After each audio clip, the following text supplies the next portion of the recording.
and I'm going to save and exit setup. Now, you should see your machine shut down. Don't panic, because it'll come right back on.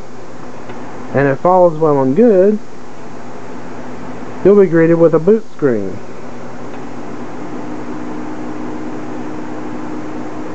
You should have a completely stable boot. In fact, I'm just going to go ahead and let mine boot into Windows Vista just to show you guys how easy, or actually Windows 7 is what I'm running on this machine.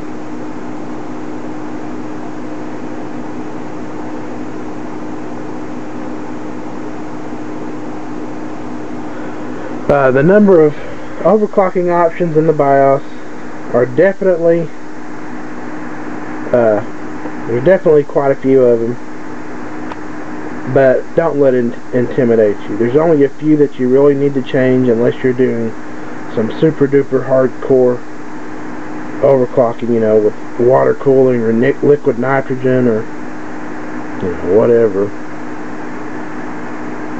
So don't be intimidated.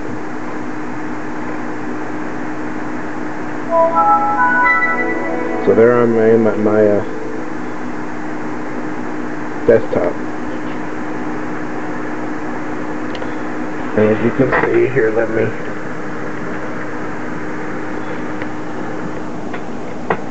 I am running at 2.93 gigahertz, which is exactly what I set. So now what I'm going to do is reboot again and go into the BIOS and show you guys something. So here I am, I rebooted, I'm back into my BIOS screen. And now, next thing I want to show you guys is really not to worry if you screw up.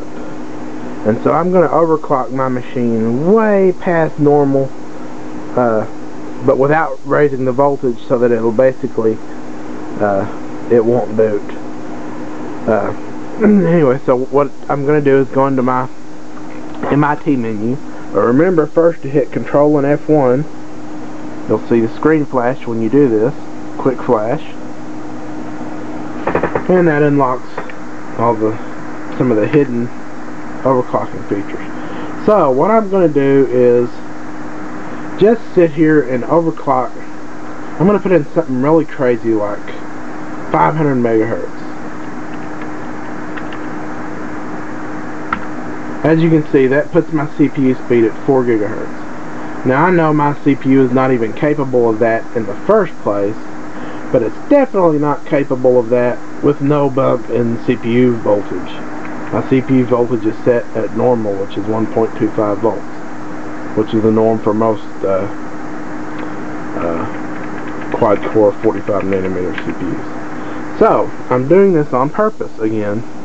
I'm going to escape out of here, and I'm going to save and exit setup. Before I do this, I want you guys to understand what's going to happen here, and one of the features of this, the Gigabyte EP45 UD3P. What this board does, when you've overclocked too far, or when you put in some other clock setting or voltage setting that makes the system unbootable,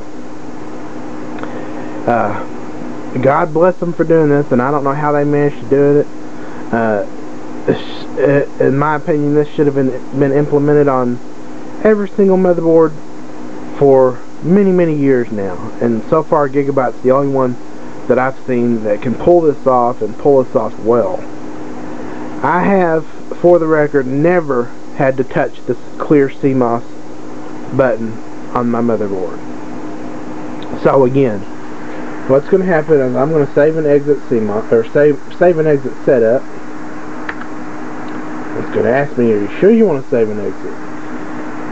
Yep. And so now watch what happens. My machine has shut off because I made a clock change and a voltage change. Now it's going to power back on, but I'm not going to get any display. And what you're going to see it do here in a second is power off again. And what it's done is it's realized, hey, that was not a stable voltage setting. There's no way I can boot. And so now what it's done is reboot with stock CPU speed settings. So I'm going to tap delete here so I can get into my BIOS and show you guys. Hope I did it fast enough, because if not I'm going to boot into Windows. I bet I didn't. Oh, no I did. So, as you can see, even though we screwed that up and you know, made a drastically high clock speed change, and there was no way it could boot up at that speed, it still managed to recover. So again, I'm going to hit Control F1 and I'm going to go into my BIOS or my MIT menu and watch what it's going to tell me. It's going to say, holy crap, you know, dude, them options you entered last time were not stable. You're an idiot, basically, is what it's going to tell you. Okay, well, in lingo, the system has experienced boot failure because of overclocking changes of voltage. Last settings in this page may not coincide with the current hardware states. So, press any key to continue, and what it's done is boot the system up at stock speeds, but it's left your old settings here so that you can go back and change whatever you need to change. In this case, I need to bring back my front side bus speed back down to something more manageable that I know that works. So there you go. Now all you got to do is hit escape and save and reboot, and you're back in business at your previous stable overclock. So now what I'm going to do is bump my speed up a little bit more. So we'll do something like 400 megahertz even. That's going to bring me up to 3.20 gigahertz. Well, I'm pretty sure that this isn't going to be stable at this speed without a little voltage bump on the V-core. So, if I were doing this for the first time, I would actually escape out of here and save it and then try and boot. But since I know, I've already been through this in past experience, that 1.25 volts just isn't quite enough to get this Q9450 up to speed, to boot up at the right speed, I'm going to change this, and you can actually either key this in or you can use page up and page down to put in a number manually, but that would take you forever. So what I'm going to do is put in 1, and it'll even show you a little menu as you type in 1.3 volts. So now I have 1.3 volts instead of 1.25 volts. And that is actually quite a big increase in voltage. I could lower that down quite a little bit to 1.275 and probably boot okay. In fact, we'll go ahead and try it. All the other options, when you're overclocking this low, you can really leave at their normal values. No need to change anything there yet.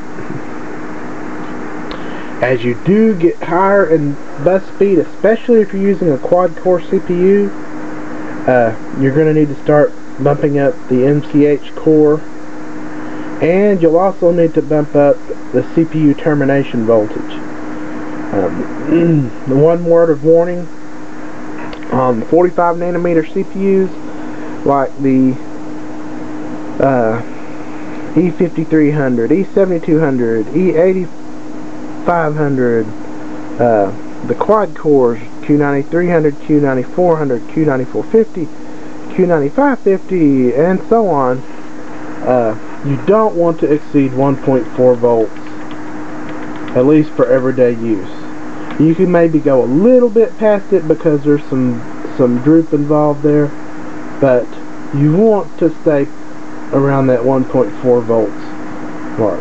People have killed their CPUs by going past 1.4 volts, way past 1.4 volts for CPU termination. So keep that in mind.